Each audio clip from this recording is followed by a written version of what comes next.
Hey, good evening, everybody. Raise your hand if you've got the Denver, Minnesota series figured out. I mean, are you kidding me? If I had told you 2.5 hours ago, okay, that the Denver Nuggets would only score 70 points, you would go in the half? Yeah, Like, no, right. game. 115 to 70. How crazy is that? Anytime Towns more than doubles Jokic assist numbers, you're a little Yeah. worried. It's like, what am I watching, Napes? But to me, it's the story of this postseason. It's physicality and it's defense. Yeah. Yeah. And a lot depends on how that individual game is being called. So that sets up a game seven in Denver. And I still like the Nuggets here. I still think they'll prevail, but I got to believe it's going to be a close game, don't you think? I don't. I think it's. I think the Nuggets probably blow them out. I just don't see a close game in Denver. It hasn't been that way this Yeah. series, Grant, and it's Yeah. been that in a lot of series as well. Pretty, you could be looking at and again, there's two games left possibly, but you could be looking at a New York uh, series coming up with Boston. And, Oh yeah. Dallas, got to give them credit for what they've been able to do on the road, and they figure they're going to be on making one step closer. Again, series isn't over, but I like their chances. Yeah, great point there, Grant. And they're doing it without Kyrie playing great Yep, basketball. yep. And it's another team in the West, Grant, that improved at the trade deadline. Last year it was the Lakers. This year it was Dallas. I don't know if you watch any golf, but round one of the PGA, Xander Schauffele just tore up the course today with a 62, and that's pretty remarkable. In the first round of the major, he went out and just absolutely blistered the golf course. Tiger, if you're wanting to know, is going to be very, very challenging for him to be around for the weekend. He's already at 10 strokes back, and that's not going to get it done. So he's going to have to shoot a very low number tomorrow. And how about Scotty Scheffler walking out of fatherhood for the first Yeah, time back on the yep. course, and he holes out on this first hole, First Napes. hole. Yeah, and Come on. he's, four back in a group that has Brooks Koepka, among others. Rory McIlroy's right there. So, again, lot of low scores today. But, yeah, that's pretty impressive for Scotty Scheffler. Hey, you know Yeah. what, Ryno? When you're good, right? When you got it, you Hey, got it. amen. Grant, I think golf's in great hands right now. Everybody was worried about Tiger, fading out, but they have got some star power again and some consistent star power. I'm going to disagree with you. I don't think golf is in good hands. Golf is only in good hands during the majors because you have all the players playing in the same tournament. Live Golf has been very detrimental to the PGA Tour. The ratings are down.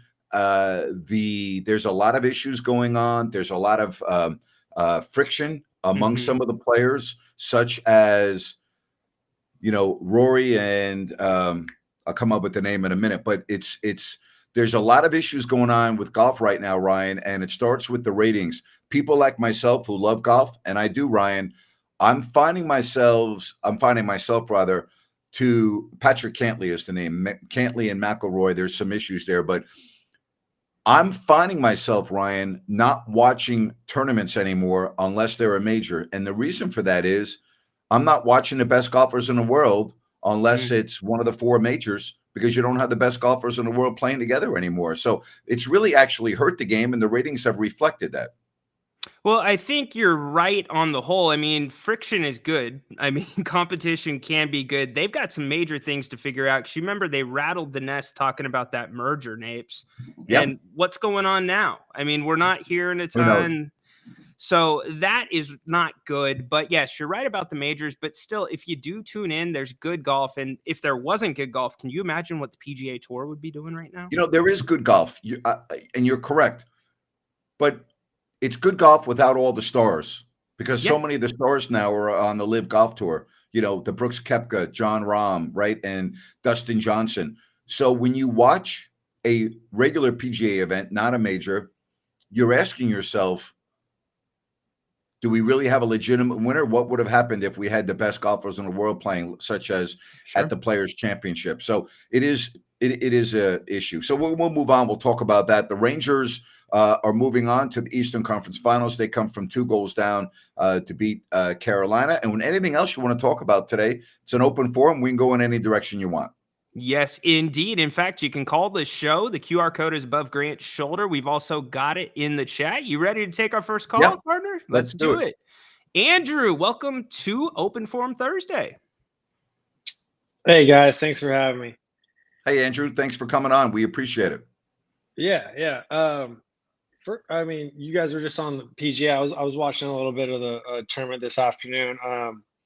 This is the first tournament in a while where it seems like the big dogs came to play. That's pretty cool. Obviously, you got Xander going off, but guys like Scotty, they don't really show up on Thursday, and you can never count Brooks Koepka out. And I really think that the PGA Championship is going to turn into something special. So I'm looking Yeah, and forward to Rory a good weekend of golf. McIlroy's right there too. So yeah, you got Yeah, some the biggest Rory name. and Yeah, big names, no question about it. yeah, and in terms of golf being in trouble, with social media and all that, it really feels like the drama, the controversy, it's only helping the sport in a sort of way because you got just a little bit of beef. People love beef, and Yeah. people, Yeah, but guys, but the ratings, the ratings do not reflect that. they don't. Okay, I didn't know that. Okay, so they don't. That's. I guess that's a little I troubling mean, to hear. the But ratings when Rory McIlroy won last week's tournament were higher than the previous year for that tournament. But many of the other tournaments, the ratings have been significantly lower. And there's a lot of people in I just read a huge story on this.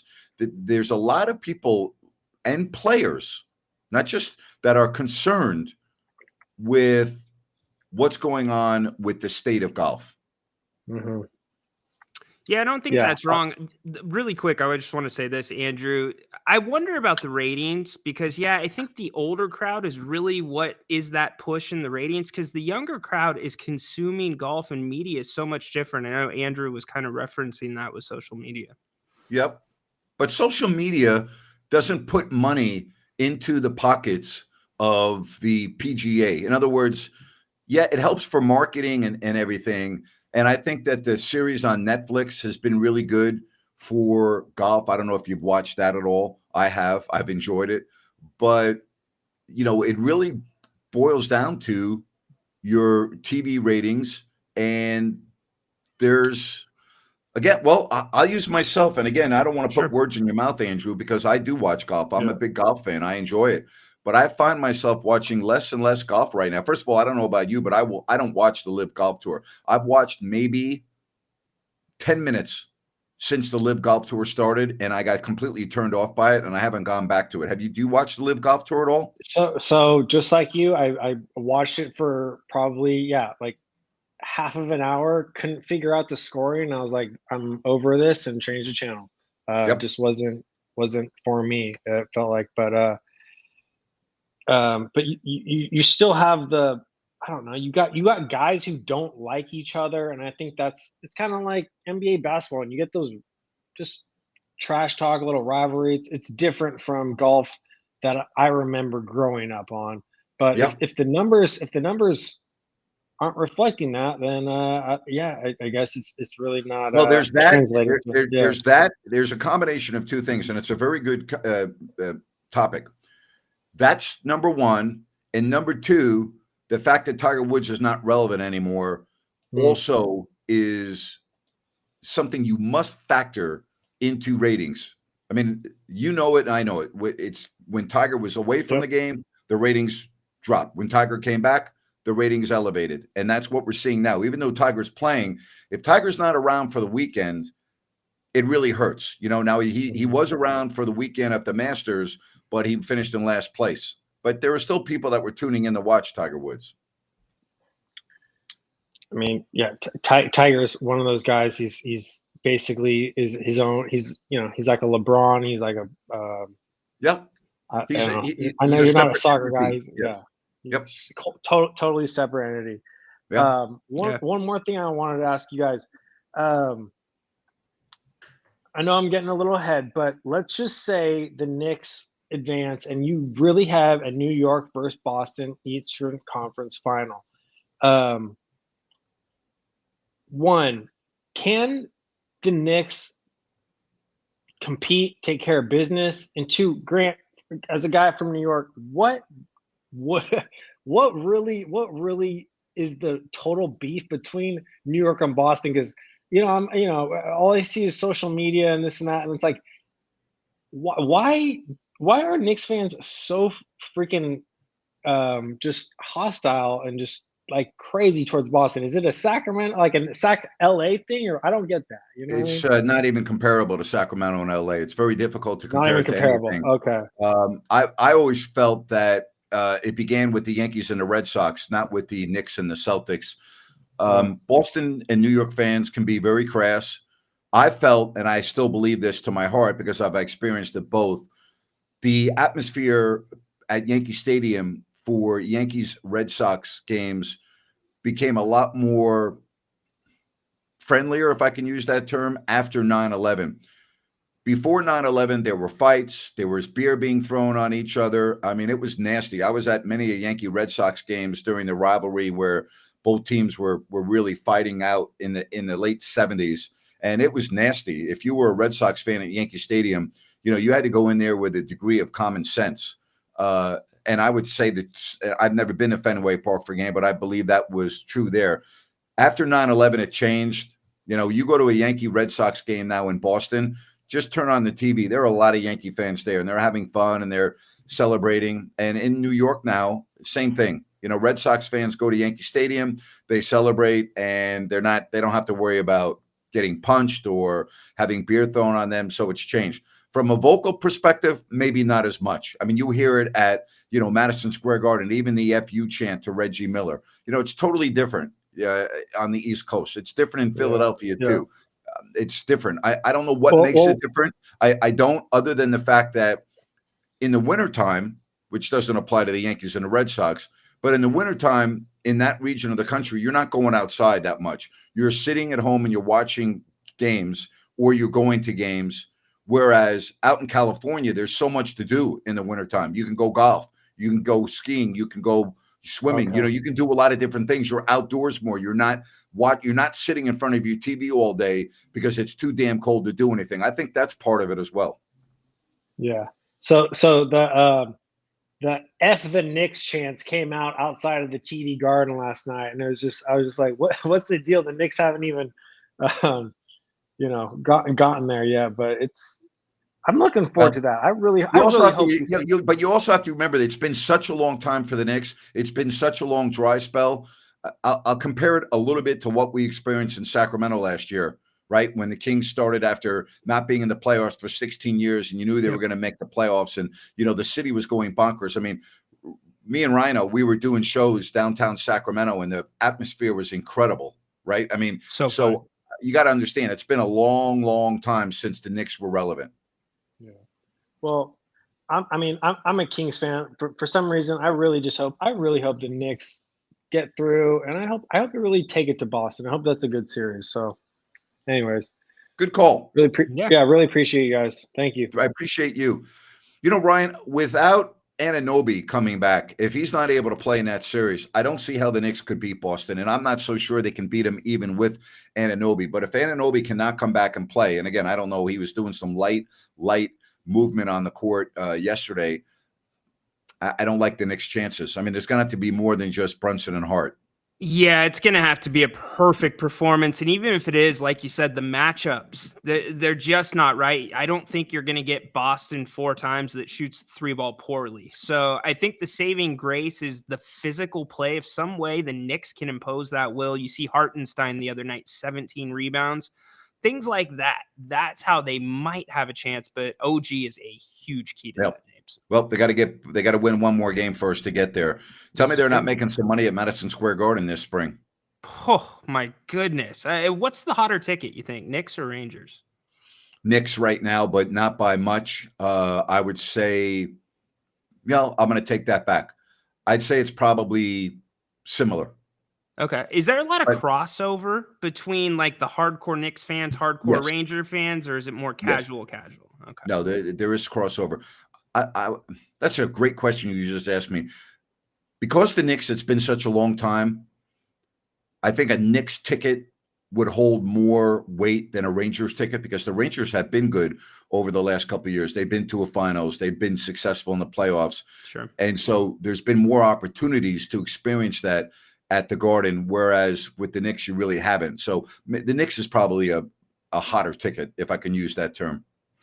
Very cool. Yeah, it's electric there. It's just fun to see a big city like that. And I was going to chime in and ask you, is there something to that? Because you've got these massive cities so close together. Like it's us Yes. in LA here in California. You got Philly, Boston, New York. Yes. Does that play into it with the Sure it rivalry? does. Yeah, Sure I it would think does. so. Not only that, you got multiple teams in your own city. You know, if you're a Rangers Yep. fan, you got the Devils and you have the Islanders, and those are tremendous rivalries, right? If you're the Knicks, you have the Nets, right? If you're the Giants, you have the Jets. I mean, Yep. Mets, Yankees. So that all plays into it, and they're in different leagues, so you have different rivalries. So there's a lot to it. I mean, I've been asked this question a lot, and it's very difficult for me to explain it without offending people because I don't want to offend people. I'm just speaking in truth, okay? The hardcore sports fan in the Northeast is completely different than the hardcore sports fan out west. It's really not comparable. It's just not. And I have a difficult time explaining it. It's something you have to witness and feel. You have to live in both regions of the country for a period of time to understand what I'm talking about.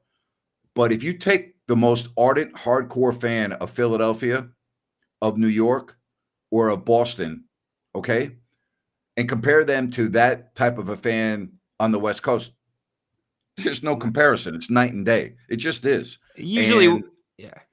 it is. I'm sorry, but it is. Usually when I see people with museum style exhibits in their house, it's East Coast. There's no doubt about that. Is it more of a lifestyle there? It's just in your Yes, genes? it is more of a lifestyle. Yes. And I think it's also, it's just so hard to explain. You know, like when I moved out to California for the first time, I was just amazed at how I'm not talking about Kings fans. I'm talking about sports fans in general. I'm talking about, like, for instance, college football. College football is not passionate on the West Coast. It may be in Oregon, it may be in Seattle, okay, but it's not in college, okay. It's not in California, or especially in Northern California. On the East Coast, I mean, it's nuts. It's crazy. The just I guess the way of life. It's a way of life in the Northeast. It's not a way of life There out you on go. the West Coast. You have too many other things. And number one, you have the beautiful weather, which you don't have in the Northeast all year. So I think that factors into it. It's just lifestyle. I mean, again, way of life, lifestyle. It's just totally different. Very interesting. You know what else is a lifestyle, Napes? That's Bennett's West Side Grill. You got to get out to Bennett's. We've been talking about the happy hour. You know it's brunch season. That is their newest location located in the Blue Oaks Town Center in Rockland. But no worries. Go to bennettsrestaurants.com. You can check out their other locations, specials. Grant's been talking about the amazing happy hour. Great deals there too. Plates you can share. And Yep. then don't forget about brunch. Bottle of champagne, 2 entrees, $44. Monday night dinner, you can get a bottle of wine, 2 entrees, $65. Telling you, Brian and the team do it better than anybody else in town. You can make reservations, check out the menus, and much more at bennettrestaurants.com. Huge thanks to Brian and the team over at Bennett's. Yeah, good job right there. And so happy to be able to talk about them on all of these shows. So glad to have you with us right here on the stream. You know, it's nice to have some different conversation, not just Kings, Kings, Kings. You know, we've talked about golf and we're talking about, you know, the difference in rivalries. And I can't really put my finger on it. I think you make a very good point, Ryan. The proximity of these cities being so close to one another definitely factors in. And I'll tell you something else that just hit me. And I didn't think about this until just now. Here's another big difference between the East Coast sports fan and the West Coast sports fan. You have a lot of transplants on the West Coast. You have that's why you see when you go to LA or San Francisco or you see so many fans Like, for instance, when the Yankees went in to play the Oakland A's or the Red Sox, the place was full of Red Sox fans or Yankees fans. Why? Because there's a lot of us that have moved out to California for the weather, for all the benefits, which no longer exist, but I'll leave that for another day. You don't have, you have generations on the East Coast, right, that don't move. And you have those sports fans that have been ingrained from generation to generation. I used to tell the story that going to Yankee Stadium as a kid for the Giants games on Sundays, I saw the same people year after year after year, would say hi to them. We would talk. Some people I would know their names. Others, it was just, hey, man, good to see you. How was your summer? How you doing? And then when the Giants moved from Yankee Stadium to Giants Stadium, well, those fans moved over in the same section. And then as I grew older and started taking my kids, the kids that I used to see at Yankee Stadium that were my age now are adults with their kids. I've seen them for my whole life, right? Yeah. My whole life. Great point. So there's that aspect of it too, which makes it, I think, more hardcore, more of a, because you're it's a generational thing. Philadelphia, generational thing. Chicago, New York, Boston. You're not just going to a game with your immediate family. In a way, you're going to a game with your extended family. Everybody in the building's that way. I've had the pleasure of seeing a couple games on the East Coast and saw some of the things that you're talking about. California, a little bit more reserved. Your season ticket holders, they know each other, but other than that, different. It is different, but it doesn't mean it's bad. It's just different, you know? Well, unless you're LA. LA is bad. Those fans are the worst. Yeah.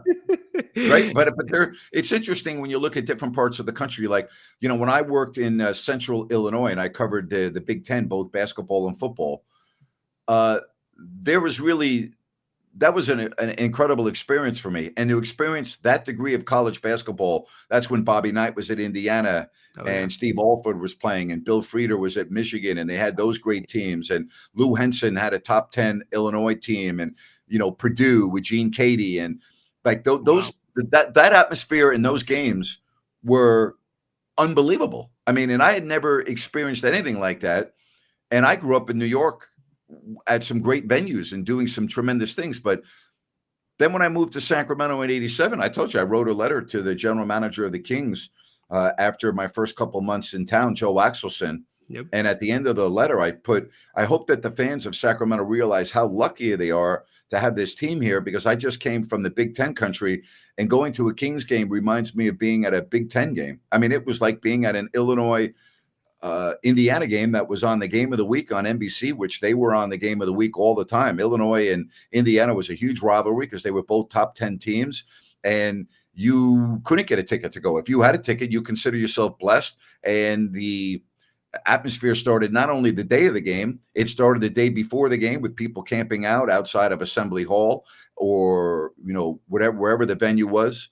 And I'm telling you, Ryan, it was a way of life.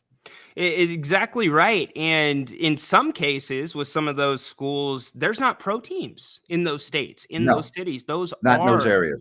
That's right. Pro teams. And you know, I think too, you grow almost a relationship with the staffs, the programs. When you have tenured coaches that have been there a long time, you feel like you know them, right? And even so, when Nick Saban retired, did you see they did a few things? He did a weekly show, but he has these different callers that he knew right off the bat. They would call in, give him stuff about the game plan.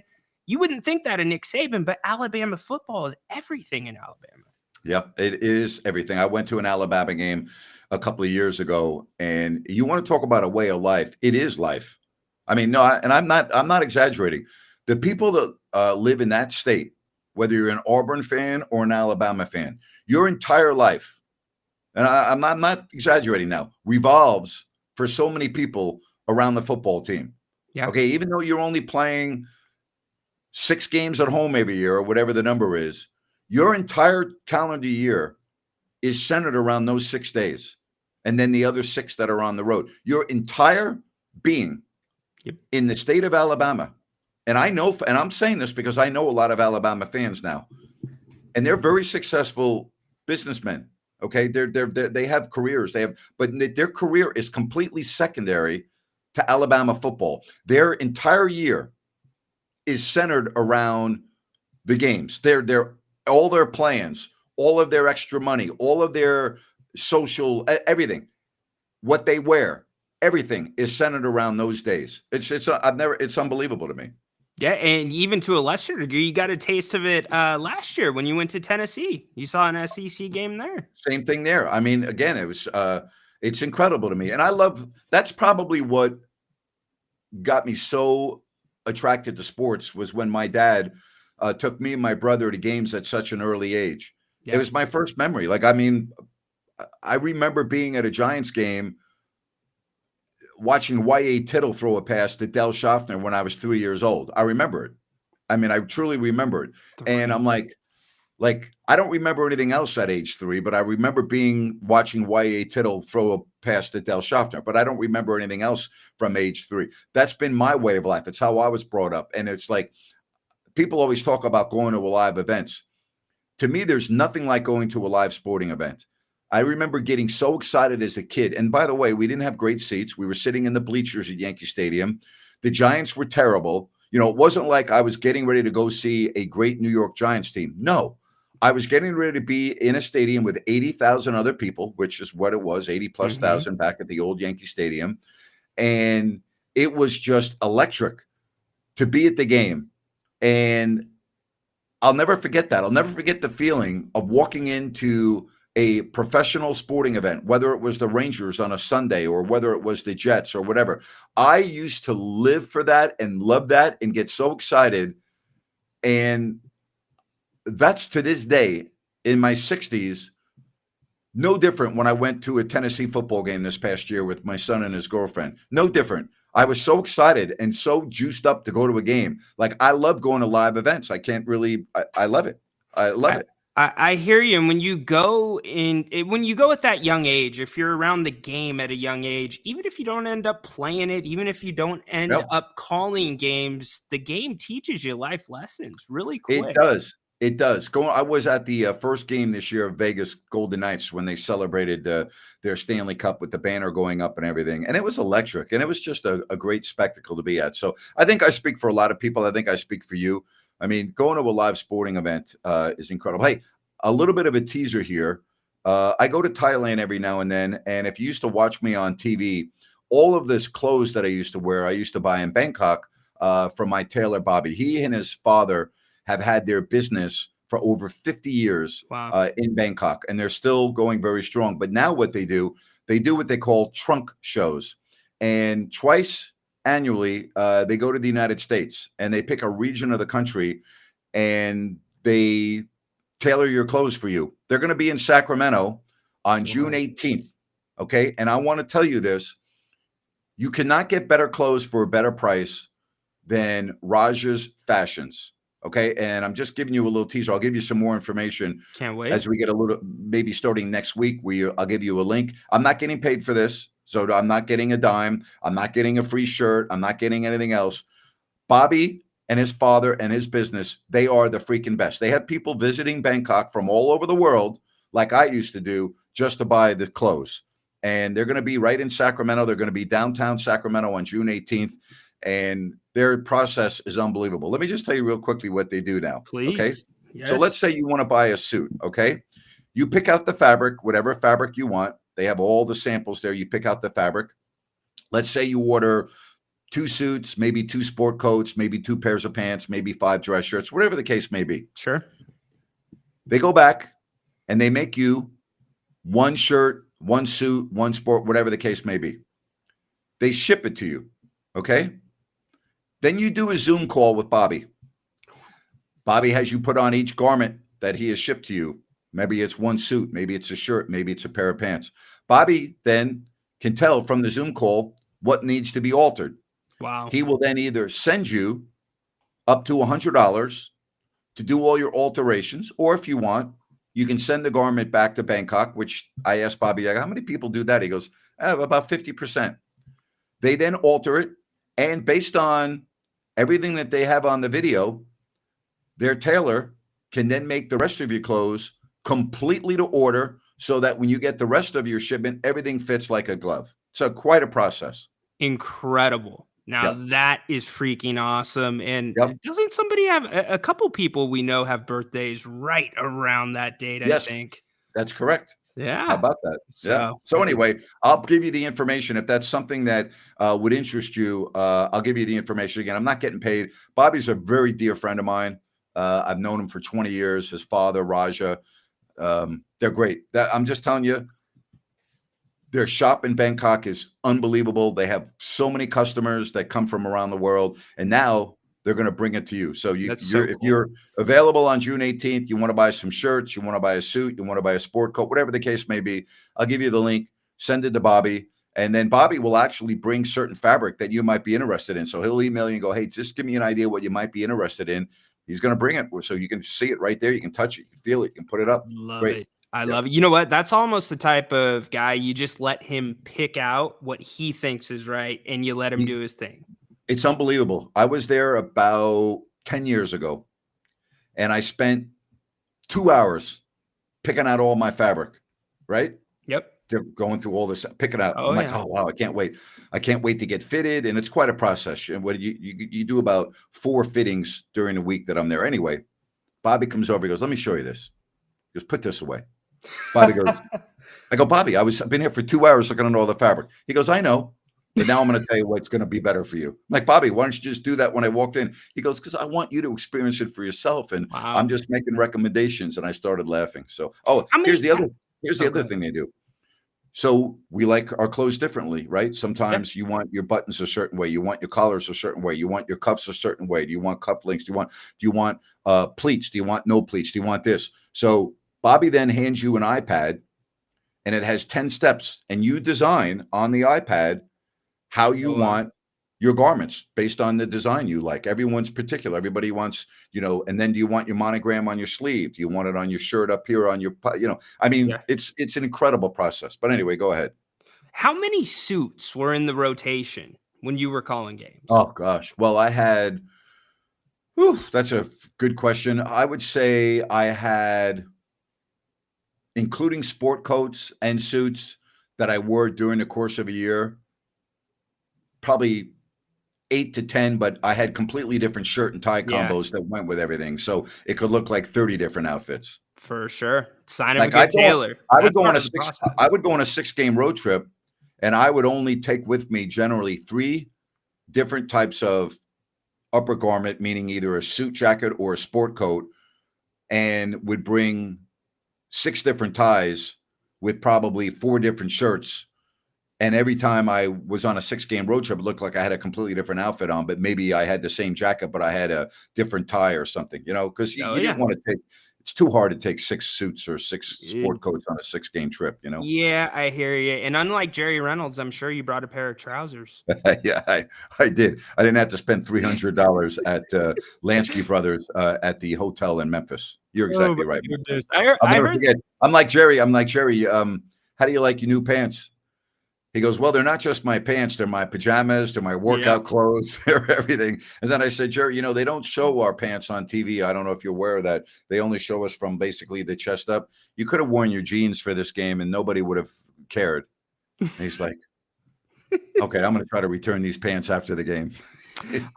So I heard an add-on to the urban legend that the tailor that did the pants also used to do clothes for Elvis? Yes. That's correct. That's a store that Elvis Presley used to shop at, Lansky Brothers. Very famous for that. Very true. There you go. Incredible. Yep. Well, they did Elvis and Jerry Reynolds. Yes. So Jerry can always say that, he gets his clothes the same place that Elvis got his clothes. That's worth $300. Thank you. It is worth $300 to most people. To most people, but not Jerry. Or Miss Reynolds, probably. Yeah. So anyway, next week I'll give you more information if you want to go see my friend Bobby when he's in Sacramento on June 18th. Can't wait. We will look for that. In the meantime, Condog 209 checking in for the first time today. What's going on, my friend? Oh, well, I had a later day, so I couldn't make the King's Court today. No worries. Yeah. Hey, listen, no offense, but we don't want you calling every show. So, we keep that in mind. We like you. We like your content, but we don't want you calling every single show. Okay. Whoa. No. I said, listen, Ryan knows this. I used to say the same thing to callers on my radio show. I would say, hey, listen, man, you've been on every day. Don't call every day. We don't want to hear you every day. We want you to, be on occasionally so that everything's fresh. That's not a slight. You bring great content to the show. Don't get me wrong. We love having you on, but not every show. Yeah, Ryan actually had a really good conversation today. Actually, I Good. was listening to it on my way home, but yeah, it was fantastic. Thank you. Talking about the beards, man. The beards. Yeah. But But anyway, go ahead. What can we do for you, buddy? So actually, I want to double down and confirm that I'm a hardcore college football fan, but I wholeheartedly agree that fans on the East Coast and South are just fantastically way better than here on the West Coast. Like I know dude from Alabama, he's like, dude, so many stores shut down just for a game that for the Crimson Tide, Oh yeah. a bunch of stuff like that, and stuff also like East Coast people, they're used to staying up way later for these games, like Sunday Night Football. We can sit in the West Coast. I know a lot of people like, man, this game's going on late, but East Coast, it's 3 hours later than what it is right now. They're just so much more used to staying up later for these games. Yeah. And we're just Monday Night Football. When when Monday Night Football was on, it used to start at 9:00 Eastern. And I tell you, my brother, we had season tickets. After my dad passed, and we kept on going to the games. My brother was a school teacher. He couldn't go to Monday Night Football. He couldn't go no matter what the game was. He couldn't go because by the time the game was over, and by the time he got into the parking lot and got out of the traffic and got home, it was 2:30 in the morning. Yeah. And he had to get up at 5:30, 6 o'clock to go teach. He couldn't do it. A lot of people, you couldn't go. No. That's honestly part of the reason why I think that the Pac-12 fails, is because West Coast people don't like watching late games. I feel like if the Pac-12 was, East Coast schools with those times, I think they actually would have had more views, because Could very well be built for the nightlife that West Coast are not. Well, Very and true. then the mid majors or some of the smaller programs, their conferences like Mountain West programs had to start signing TV deals to play on Wednesday nights, Tuesday nights. It's a mess. Yeah. It's a good conversation. Good. You make some good points. Yeah, no, I wholeheartedly agree. And I still think, ESPN having a full stranglehold now on almost everything, on almost every big network besides the Big Ten, is going to really hurt how many games you're going to be able to watch just without having the super duper mega ESPN super package or whatever it's called. But yeah, I love that sport. It is my most favorite sport. I love, the blowouts. I love the recycle, new cycles of players. I love crazy matchups. I love double overtime. I love crazy finishes. The fans are the greatest. Their atmospheres are, I think they're way better than pro atmospheres, in my opinion. Like I Wisconsin jumping around, the whiteout at Penn State, LSU at night. Oregon, it's unbelievable. Yeah. Those places are.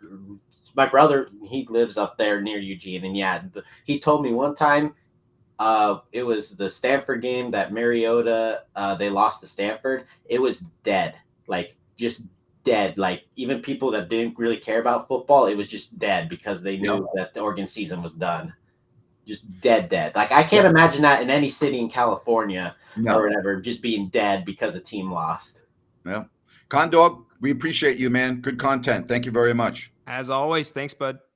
Good stuff there. Hey, I want to tell you before we get to Jay about New Works Plumbing. They've got a fix for you. For your plumbing needs and repairs, just go to newworksplumbing.com or sackserviceplumbing.com. That number on your screen, remember that, all right? Because if you have a problem in the middle of the night, you're going to want to get a hold of them quickly. They are available 24/7 for your plumbing needs and repairs. Again, sackserviceplumbing.com or call the number on your screen. And again, I don't say that in a slight to Condog. I love having them on. Ryan loves having them on. I'm just saying we don't want the same people calling every day. That's all. And I said the same thing to the people that used to try to call my radio show every day. Ryan knows this. I would go, hey, man, you've already called enough.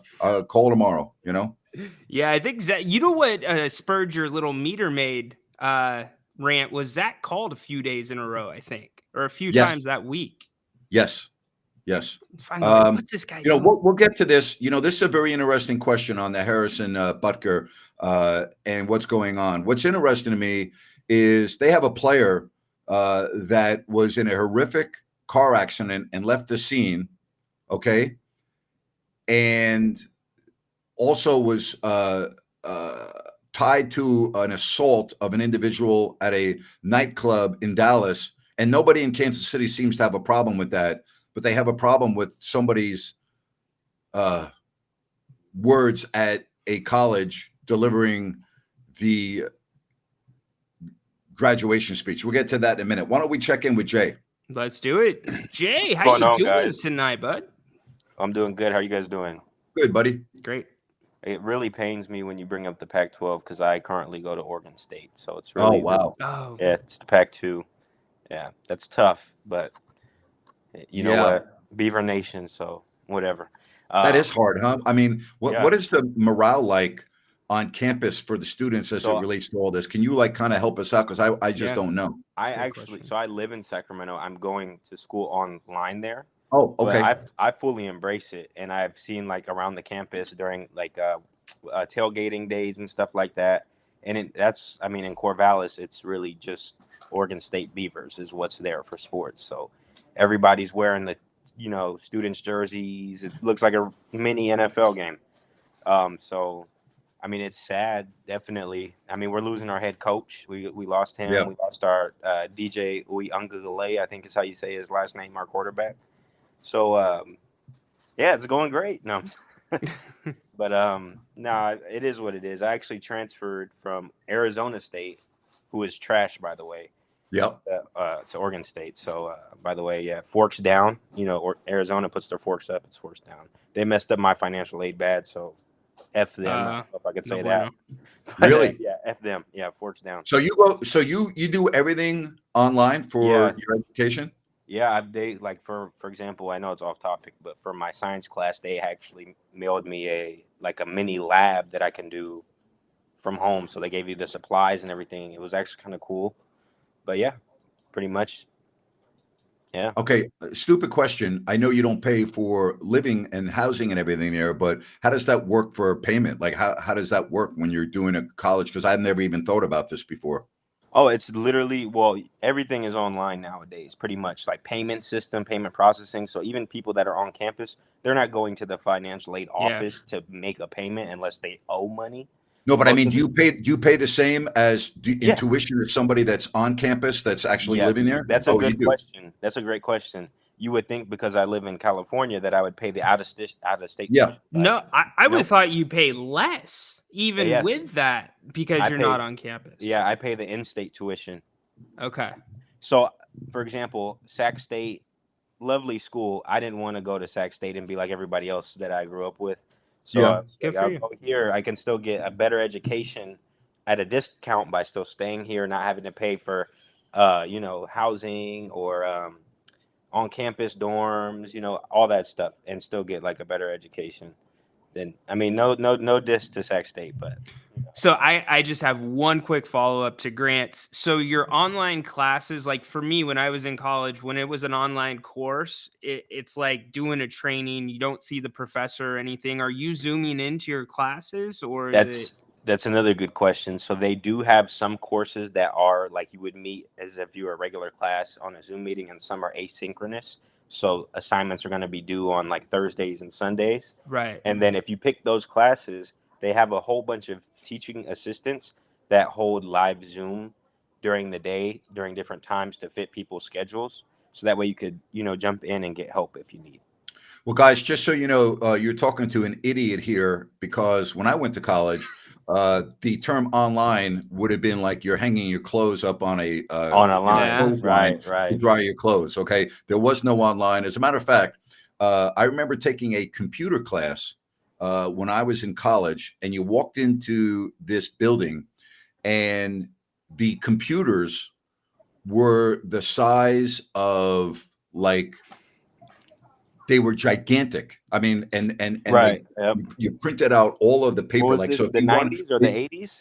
it was. I went to college. I graduated in '81. Oh yeah. So I told you I'm an Yeah. old man. But I'll never forget going to computer class, and you would run your program, and it would print out literally like 200 pieces of paper with your, and then you're like, I was like, but that's how it started. Yeah. Yeah. I mean, these were huge computers like they would take up the side of a wall. You Yeah, know? they were the big old towers like you Yes. see in an IT room now. Yes. Wow, that's crazy. Yeah. That is really crazy. But anyway, it's just, I like to always learn things that maybe, like if somebody had told me, hey, you're going to go on with Ryan today and you're going to talk to somebody that's doing online classes and he's going to explain, like I wouldn't have, but I find this very interesting because I've never even thought about that before. Well, if you think about it, it's not yeah. like totally foreign. Like it probably started around the early 2000s, which is funny because that's when I started actual grade school. But no, like there's a whole bunch. It was mainly master's programs that were Yes. online Okay. because they already have careers, so they needed an alternative to do something outside of Interesting. regular hours. And then now there's a whole bunch of, you can go to, USC online, you can get into Columbia online programs. Like Ivy League top schools are branching out because you can get to students from all over the world without them having the cost of traveling to your university. Interesting. And you're still Okay. getting. So this might be really a stupid question. There's no way to police cheating online when you're doing an education online, correct? Yes and no. Some of the classes that you take have what's called a proctored exam. So like right now, my webcam is lighting up green. So they audio record you and live record you, and it screen records your cursor, like your mouse and everything. So they can see, like the program it'll close the exam if you close the tab, and then they'll send it over to the professor. Wow. And then you'll get a 0. Like, so there's. You know what? That is fascinating to me, what you just said. That's fascinating to me. So there are mechanisms to prevent cheating. Oh yeah. And It's it's called, AI. Yeah. What is it called? Proctorio is one of them, but there's like 3 different services that they contract with schools, and they give, they make money through creating these softwares that do that. And speaking of computers, I'm a computer science major, so I'm learning programming and cybersecurity through my laptop. Very cool. You know what's funny, Napes? When you asked that question, I had to tell you guys this. San Diego State, I had professors that said, we don't care if you cheat. It's your education. So even in-class professors sometimes will throw that curveball at you as well. Yeah, they're like your life. If you want to screw up your life and you want to 100%. do shortcuts and cheat, that's on you. It's not my life. It's your life. If that's how you want to do things, I feel sorry for you, but that's your life. So I get that. That makes sense. Most of the time, if they're not proctored, they'll say it's an open note test or whatever. So, they know students are going to they'll have like some notes or something written down somewhere. But for the most part, it's part of standard procedure. They're supposed to. Pretty fascinating to me. This is all fascinating. So you apply to the school, just like they don't just accept anybody. Like that's what I'm saying. Yeah, I got into computer science program. You have to have a certain GPA, and me coming from a different college, they look at my college transcripts, not high school. Understand. When do you expect to graduate? So it would have been summer of 2025, but the way it works out for my major is you have to do what's called a capstone project, and they only offer it. We're on the trimester system, so it's fall, spring. No, my bad. Fall, winter, spring, trimester. And they offer the first part in fall, the second part in spring, and the second part in winter, third part in spring. So I can't add an extra class here and there. So I have to wait a whole extra year. So it'll be 2026. But all my classes will be done. I'll just be doing my project, and I'll more than likely than not be doing an internship that 2026 year. Awesome. All right. In a perfect world, what would you like to be doing in 10 years? That's funny. Hopefully just, I guess, computer programming or somewhere in like cybersecurity. I would love to work remotely, and just cybersecurity, huh? Wow. Yeah. That's not going to be hurting for business. I can promise you that. That's another reason why I picked getting into computer science. So fascinating. Yeah, don't get a degree in underwater basket weaving. Don't do that. I always enjoy when you call. You bring great content to the show. Appreciate you. Yeah. Indeed. You're awesome. Thank you. All right. Thanks, Jay. We'll talk to you soon, brother. How fascinating was that conversation? You know, I knew about the online stuff, Grant. It was very fascinating. I didn't know that it was to that level. I thought it was everybody gets in if you apply, and a money grab for some of those schools. So to hear they're doing it that way, really cool. NBA guru Zach, do you have any insight into Vlade and his relationship with Novak Djokovic in tennis? He was at the U.S. Open in Novak's box 10 years ago when he went to Indian Wells with Vivek this year. Vlade and Novak are very close. As a matter of fact, when Vlade was the head of the Serbian Olympic Committee, Novak lost in the Olympics and felt so bad that he went right up to Vlade and apologized for letting the country down. And Vlade said, "Stop it." And Novak was heartbroken at his failure at the Olympics and was just unbelievably apologetic to Vlade. But Vlade and Novak are tight. They've known each other for a long period of time. And so, yeah, they have a very, very good relationship. I've never seen him in person, don't know him, but Novak seems like a different cat. Intensity level, just at a different level. Focus, really impressive what he's doing. Well, if you're going to be the best in the world, you got to do things differently than everyone else. That's It's just a great point. It Yeah. is a very good point, my friend. Yep. We got Baki here. We do. Speaking of tennis, our resident chair ump. What's up, Baki? What's up? Hi, guys. How How are doing? you? Are we having some problems or No. with the internet? No? Well, you're blurry. I think it's because of the way you have your camera set up with the lights in the background, but we can hear you fine. Yeah. Better? Yeah, a little bit.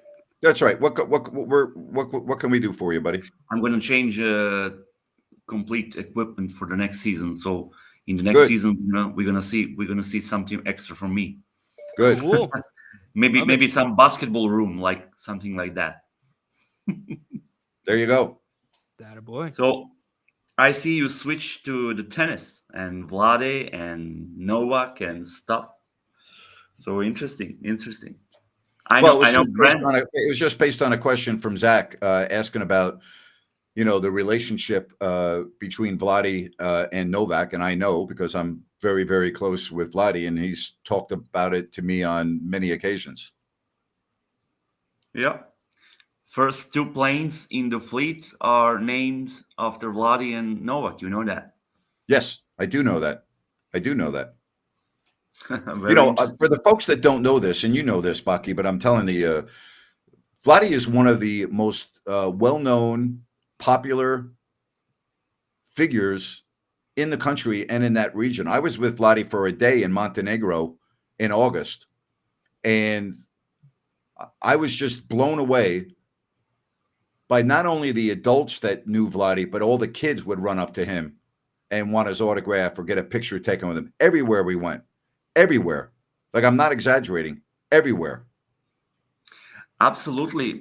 Even after all those years, with all Novak's success and everything what's happening in the world of tennis and the sport, you have it's very good question. Who is more known in the world of sports, Vlade or Novak? Maybe you can ask that question very easy. Yeah. So it will be maybe 50-50. I don't know. Vlade is, I don't know, one of the, it's an icon, He is an icon. He's an icon. I mean, I can't even begin to tell you what it was like just being out with him. And this was Montenegro, which is south of Serbia, and right. We were on the, a town on the Adriatic, and I'll give you an example. Like, okay, so we went to. He was showing me one of the old villages, and we went into a parking area, and you had to take the ticket, and then the gate went up, and then you'd park your car, and at the end, you would give your ticket to the man or the lady, and they would tell you how much you owed. Well, you can't make this up. The ticket that Vlade got, he put in his cup holder, and he went to get it, and he's looking at it, and there's nothing on it. And he starts laughing. He starts speaking in Serbian to the guy, and Vlade starts laughing. And I obviously can't understand what they're saying. And then we went on our way, and Vlade goes, that was unbelievable. He goes, the guy told me when I told him that there was nothing on the ticket, he doesn't know what happened. The guy told Vlade, Well, obviously the gate recognized you. Your money's no good here. Okay. He said the gate obviously recognized you. Your money's no good here. So you got a blank ticket. How beautiful is that? That's so good. Yeah. That is so good. Some people would say Vlade was the catalyst for the Kings-Lakers rivalry, especially from the Lakers side of things. Some fans did not like him switching over. Another quick story. We happened to get a flat tire, and he was driving in a BMW SUV. The tires are very expensive, and so we go to this tire store, and they were just blown away when Vlade got there, and they gave him the tire for free. He goes, no, I'm paying for the tire. They go, your money's no good here. You're not paying for the tire. We're giving you the tire for free. I would wager to say that tire was probably $500. Okay, and they said, no, but they all took pictures with him. They all wanted to talk to him. They wanted to put their arm around him. I'm not exaggerating when I tell you this. Mbaki, you know what I'm saying. Being with Vlade, definitely, in that region of the world is like being with God. Like, I'm not kidding you. Like, yes, it is. It is. Right. Yeah. So it will be the same if you hang out with Novak, if you hang out with maybe some other.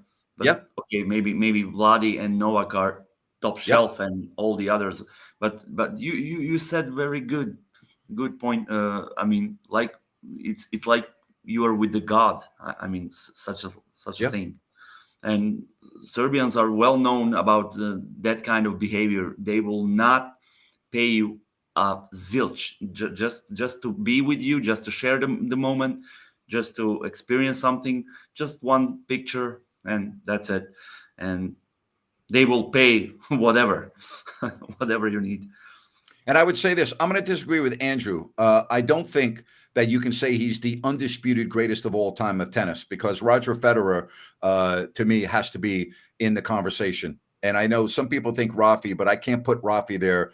But I can, even though he's, because of his, domination at the French Open, I can't put Rafi in the same sentence as that, but a lot of people would. But you can't say Novak's the undisputed greatest of all time, because Roger Federer is very much in that conversation.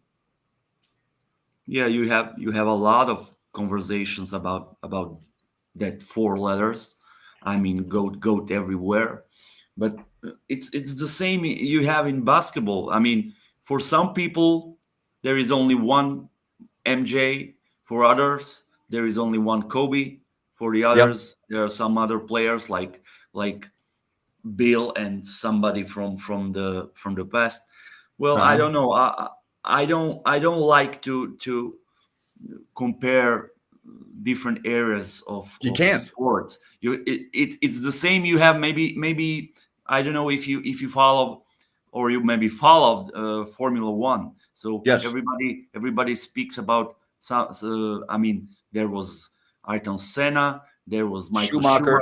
Yeah. There were. Now is this guy Verstappen, who is Lewis Hamilton won 8 years in a row, right? Now you got Max Verstappen. So, but how can you compare? How can you compare Senna to Max Verstappen? You can't compare those eras. I mean, you cannot compare a lot of things. I mean, how can you compare that? This is not the same cars.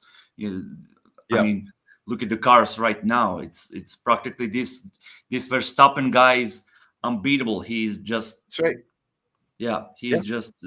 The Red Bull cars are the best. I mean, even and Sergio Perez ends up second or third almost every race because they got the best cars. But I think you can maybe instead of putting goats from all the sports, you can for me it's better to get goat season maybe one of the greatest season in Formula One. You have you have Schumacher fighting with Damon Hill and Mika Hakkinen. That was the greatest season for the fans. Like we have in basketball. You have Jordan era fighting with Utah. You have Sacramento era fighting with Lakers. I mean, Vlade and Shaq, they did something. I mean, crazy stuff fighting in the paint and something like that. Okay, you have now, like you said, Roger fighting with Novak. This is the best era of tennis. Yep. Tiger and Phil and golf. Maybe you can say you have the GOAT season for this and this, but I like that. Comparing the people, it's very, very difficult. You know what? I like that. Bucky, when you said GOAT season and I let it sit in for a second, my mind just went, holy moly, Jimbo Bowling. I was blown. It's actually a really cool conversation. You get a lot of mileage out of that. I mean, love we it, are man. listening Good it talk. every night. Good conversation, buddy. Oh, I hope you're doing well.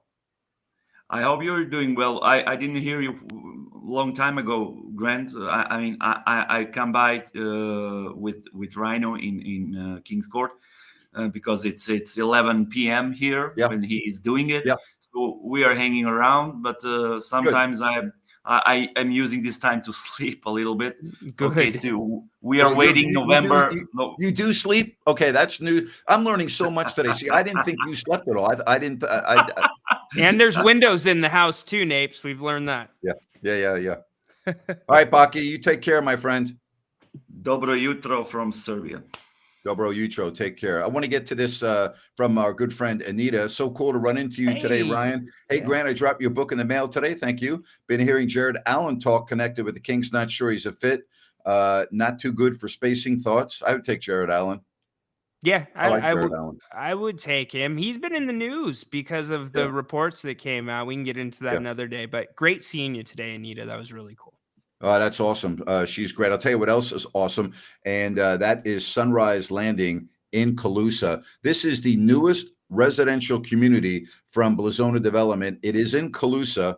It is a 5-phase project. There's 180 total home sites, various lot sizes, beautiful, spacious interiors, and located adjacent to the Calusa Golf and Country Club. Easy access to Highway 20, Highway 45, and all you need to do is go to CalusaSunrise.com, putting it up on the screen right there. Again, easy access to Highway 20, Highway 45, and I-5. And again, it is the newest residential community in Calusa. Just go to CalusaSunrise.com and check out Sunrise Landing. Really a fun show today. A fun show. Really happy that everyone was here. Thank you. Really, this is one of my favorite shows because we talked about so many different things and some things that had nothing to do with sports, which was kind of nice. And, you know, talking to Jay about what's going on with his online education to me was fascinating. Yeah, and you know what? It's a change of pace for all of us. You know, don't be afraid to come up and talk to us about something other than sports. Certain things are off topic, but we'll have a show like this. Great stuff tonight. Hey, to everyone else, enjoy the rest of your Thursday evening. Thank you very much for joining us right here on If You Don't Like That. So long, everyone.